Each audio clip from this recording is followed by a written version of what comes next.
Okay, I'm here with Addy, who's a great fly catcher, and in this video I'm going to go over how you can stop a dog from barking at people outside your yard. Now I'm going to use a layer one concept on top of another concept on top of another concept, and I'm going to share a little bonus tip at the end if I remember. Sit. We're also going to use a clicker for this. Now basically when we're doing this, a lot of dogs bark because when they bark, they're doing it because a lot of times they don't have any rules and structure. And so they think their job is to protect the yard. And they see somebody coming and they bark and they're saying, hey buddy, you're not supposed to be there. I normally don't see you there. Why are you there? You're in the middle of our yard. You better keep going. That's right, keep going. And don't come back.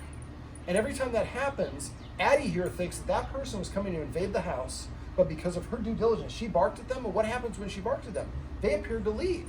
She doesn't understand that they were passing by no matter what. And so that validation makes the barking happen even more. And so what we want to do is we want to create a positive association with that. Now, in order to do this, first of all, and we just got done spending about 2 hours going over off camera how to create a healthy leader-follower dynamic. We do this by rewarding the dog when it does actions that we like sitting on its own, coming to us, laying down. We also do it by conditioning the dog to sit, to ask for attention as opposed to nudging us, through petting with a purpose is what I like to call it. And we also incorporate rules so the dog sees us acting like a leader. We can't just say I'm in charge. For dogs in the dog world, leader dogs are the ones who enforce rules. So we don't have any rules, it's hard for the dog to see us acting like a leader. So basically, what we want to do is we're going to create a positive association with those people, but we also need to do the stuff I just mentioned so that she doesn't think that it's her job to do it. So if you just do this technique and you don't do the other things, you're not probably going to get as good a result as the guardian here is going to get. Now, what we want to do is I just went off camera. I did two things. I did what we call priming or loading the clicker, which is basically this. So I just take a treat, and I do this with about 10 treats, throw it on the ground, click every time the treat goes in her mouth. Now the click is to indicate the dog did what you wanted. You should never go, it'll work temporarily, but it's not a remote control. It's to indicate the exact second that you did what I want. So if I want to use a clicker to teach her to SIT, I'm going to do sit, sit. So when her butt hit the ground, I clicked to let her know butt hitting the ground is what I wanted. Then I'm going to say the command word, or then I'm going to give her a treat. Sit, sit, and I say the command word at the same time or right after the treat goes in her mouth. So after a while, you pull out the clicker and she's like, oh, something good's about to happen. It puts them kind of in work mode. Now, eventually what I'm going to do is I'm going to click to make her look at this bottom. And this is what we call free shape, and we'll show you that in a sec. Now, the other thing we do off camera is a focus exercise. Now, if you want to figure out how to do the focus exercise, go to my website, just search for focus. There's probably hundreds of videos of me teaching dogs to focus. Now, I showed the guardian how to do it and practice it. At first, it's 1 second, 1 second when the dog looks in the eyes. After a while, it's 1 second, 2 seconds for all 12 treats. You do it about 12 treats she's practiced on. Then, after she's pretty much staring the whole time, you go 1 second up, 3 seconds to her mouth, and you keep continuing this until you can say 15 seconds. And she waits there without her doing what she just did there. She leaned in for it. So that's why we go very progressively. So each practice session, or maybe every 2, we add a second. Now you want to do this in the house when there's no distractions and when she's in a good mood to listen to you. And you want to do it in different parts of your house. Within 7 days or fewer, you want to get to the point where you can have that 15-second focus and she's staring at your face the whole time and she's not leaning for the treat. Once you get done with doing that, then I would come out here and have her do it out here. But now it's harder because there was the sight, sounds, and distractions. So we make it 1 second up, 1 second to her mouth for maybe 3 or 4 treats, and 1 second up, 2 seconds. We can move faster. Usually within 1 or 2 days, we want to get to that 15-second focus out here without distractions. Then what we're going to do is we're going to actually teach the dog that looking at people is a good thing. I guess I'm not going to do the free shaping with the bottle now that I think about it. Yes, thank you for the kisses. All right, so what we're going to do is I'm going to have Addy sitting here, and we're going to have to pantomime because I don't have anybody here. But normally we have basically a walking trail that buttresses the back of the yard. And so there's a lot of people that walk back and forth. Addy likes to run. She doesn't have a fenced-in yard, so she's got a tether, and she can run up to get about 12 feet up. She barks at them like crazy, and then again, what happens? They appear to leave. So if we let her run towards them, then she's collapsing the distance. It makes it more proximate. It makes it more intense. So you're doing this sort of exercise. You want to get as close to the stimulus. The stimulus is the people walking by. You want to get as close to it as you can without her reacting and with her being able to demonstrate some restraint. I do this by asking, can I get the dog to sit? And will the dog take a treat? If it won't sit or won't take a treat, you're too close. You're getting close to their braking limit. Braking limit is when they actually explode, but getting close is when they won't sit or things like that. So we might have to do this on a regular leash instead of this tether. And you might actually have to do this in your house. We have a sliding door there. You don't have to show it, but there is one there. I usually don't show that sort of thing. That's okay. All right. So basically what we're going to do is we've gone over the focus exercise, and she's already mastered it. So now what we're going to do, well, we can do this, I guess, a couple ways, but what I like to do, and this is a book, part of this is from a book called Feisty Fido, from the closest thing I have to a mentor, a behaviorist named Karen London. So what she does is she calls this a watch, or auto watch. I use the word focus. So what we want to do is basically, and you would set the dog up for success by getting a little exercise first, and you've already mastered the focus. So what you do is you have her on a leash here, and you're as far away, as close to it as you can without her racing towards it. And what you do is you sit and you wait. And as soon as you see somebody walking by there, we still have some shrubs, so don't show it, but I can see through the shrubberies, and I see somebody's about to come into view. So as soon as I know that somebody's going to pop into view, I turn my attention down to Addie, and Addie's looking at me, and when she sees the jogger, she's going to snap her head there and look there. So what I do is and I'm going to play the part of Addie, so I see the jogger, I snap and look, I wait 1, 2, and then if she doesn't look away on her own, I say focus, she's going to look up at me, and then I'm going to give her the treat, and I'm going to go like this and say focus. So now we've achieved that 15-second focus. So when she turns her head away from the jogger, she's looking at this treat, which is getting closer and closer, and so she stays looking at it. That 15 seconds we can pan over there is probably enough time for that jogger to eclipse and move past the house. So now come back to me. So now when she sees a jogger, she's practicing not barking at him because we've achieved the right distance. We don't let her run at them because she's on a short leash over here. Make sure it's not a tense leash, but just so she can't get to him. And like right there. Focus. Actually, that's a little different. That's a second part I'm going to show you here in a second. So as soon as she looks, and this is a woman walking, so that's why Addie didn't bark. That's okay. And so basically, as soon as Addie looks at them, I'm looking at Addie. She looks this way. I'm counting 1, 2. If she doesn't look up at me by 2, then I say focus. She turns and looks at me, and I go like this. And for the purpose of this, if people are walking this, well, if most of the traffic is going this way, I'd probably be sitting here facing this way so that she's not looking. If she's looking this way and in the focus, she can kind of see the jogger out of her peripheral. So if you can, but probably going to be traffic going both directions. All right, so what we're going to do is we're going to keep doing this at, let's say that we're 1 pace outside the house. And so we're going to keep doing this. And what we do is we give her 2 seconds. She looks at the jogger for 2 seconds. She doesn't do it on her own. Then we say focus. She looks up at us. Then we give her this 15-second treat. So now the presence of the jogger represents I'm about to get a treat, but I have to look away from the jogger to do that. When I look away from the jogger, that causes, when I look back, the jogger's gone. So now looking away instead of barking causes them to go away, and looking away gets me a reward. So after you get to the point, after a while, what will happen is she's like, if I'm Annie, I'm kind of hanging out and I see somebody, and I look up at the person right away because I've been conditioned now, looking away gets me that treat. Now up until this point, we said focus to get her to look away. This is what we call an autofocus. This will come after you practice enough times. And she's going to like see the person and look right up at you. When she does that, you want to give her like 5 treats in a row.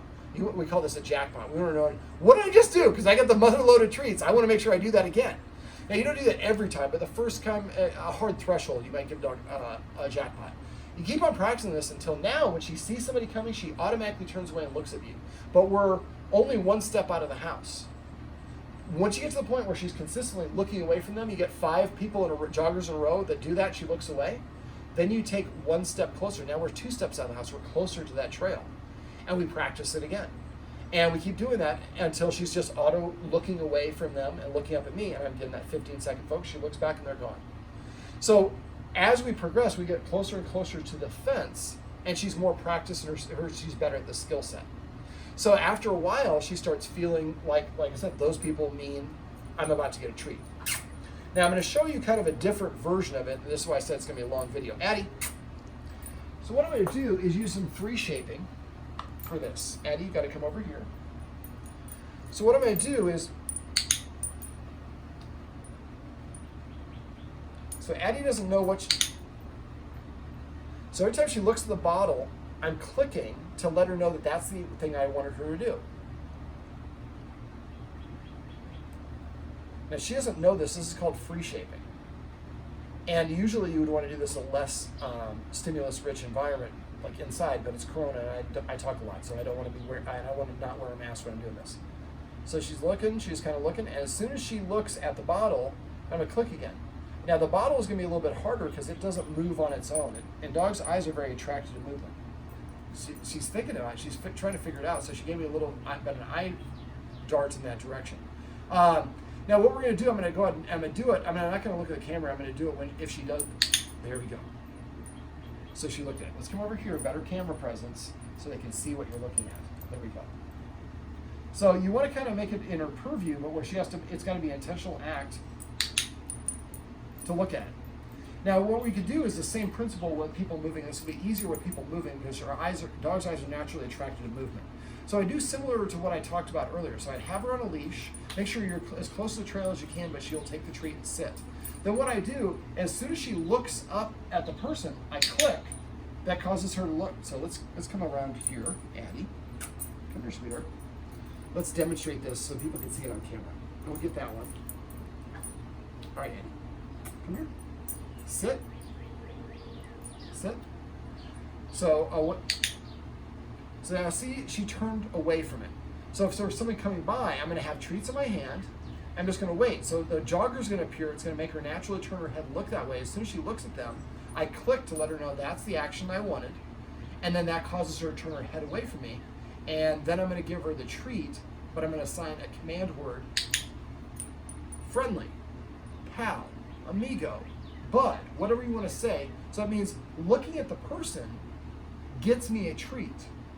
And we're assigning the command word of amigo is the one I like to use. So now eventually you'll be sitting out here and she looks and sees somebody, she's getting ready to bark, you say, amigo. She looks away, and then you give her the treat. I'm getting old, so I can't swing my knees that long. So the idea for this is, again, we're going to use that same staggered distance approach. So we're going to find the closest distance we can where we sit out here, and luckily you have a lot of traffic out here. So maybe there's certain times of the day where you get the most traffic. Again, set her up for success by exercising her first. Have the clicker, make sure you've primed it properly. You only have to prime about 4 or 5 times. By the time you're watching this, she should be done priming the clicker. So you're just sitting here with your chair, put your chair where your clippers are there, and as soon as she looks at the person, you click, and you can go like this, and you could use that slower movement, but instead of saying focus, I would say amigo, or whatever the word is. Now, at first when she does it, so she looks, now I'll try to do it again. Let's see if we do this again. You're a good looking girl. That's not what I want though. So you'd be sitting in a chair so she can't have as much access to you. She's licking, saying, hey, come on, man. Yeah, I know you got treats. Give them to me. Come here. Sit. Sit. This will help you not fart around quite so much. So as soon as she looks there, I'm going to, amigo. So you do it about that speed. Okay. It was a leaf. But after a while, after you do this where it gets to the point where she just pretty much is looking away right away, then you might click as soon as she look. At first, as soon as she looks, you click. But after a while, let her look for 1 second before you click. And then eventually 1.5 seconds and 2 seconds. So what we're helping her do is practice looking at them without barking at them. And then the click is going to cause her to turn away from them and look up at you. But we want to progressively elongate that. So eventually she can look and watch somebody walk the whole way. Then when they right when they pass, you click and she looks up and she gets a treat. You say amigo. So eventually you can say amigo, which means, oh, that's a friendly guy. That looking at him earns me a treat. Right now, looking at him causes her to react and rush towards him and makes him leave in her mind.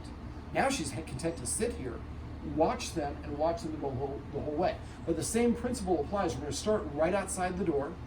Then once she's consistently doing it good at that distance, then we go to 1 step closer, 1 step closer. Eventually, you're probably going to be sitting on the grass right by the fence, and she watches the people comes by, and she watches them. You're like, nice dog, yeah. I work with dog, no problems. They taught us how to make her a nice dog. And then give her that treat. And so now we're creating a positive association. So seeing a jogger, and it's going to be for different things. So jogger is probably going to be harder than a person walking by. She doesn't seem to be a problem with people walking, but probably bicycles, skateboards, and joggers, because they're moving faster, is probably going to be the things that she's going to react to the most. So maybe just focus just on one of them. You could probably do this all 3 at the same time, but if you do notice one was a little bit more difficult, maybe you do the focus when it's a skateboard to get her to get that skateboard clear, like bicycle right there. Amigo. And you might come up with a different word for each one. Bicycle, skateboard, and jogger. So maybe amigo. And dog. And yeah, you can do another dogs. dog. Yeah. And if dogs are going to probably, it depends on the dog. If your dog is walking at a heel, she'll probably look at him easily. If the dog is barking and lunging and bouncing around, she's probably going to be reactive. So you might have to ebb and flow your distance. Now, the easiest way to do this, and the guardian here would have to enlist the help of somebody else, is to have somebody else over there or over there. Just somebody's on the trail, maybe on the other side there, who's maybe talking on the cell phone. And like, okay, right or left? Right? So you know somebody from your right side is about to appear. So they can kind of be like a spotter. So that way you're not sitting here watching the whole time. They're going to kind of let you know when that's going to happen. That's not always, sometimes it's easier said than done. I had one person actually went and got one of those concave mirrors and put it over there so he could actually see where people are coming and did it himself.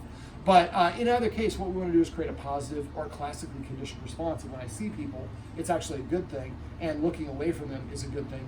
And I don't have to run the lunge at them. Addie, come. Come. So remember, the click is for the action. Sit, sit, and then you put the treat in their mouth and say whatever the command word is. This is my buddy Addy, and these are some tips and tricks you can use if you have a dog that likes to bark at people, dogs, skateboarders, joggers, or bicyclists who pass by your house.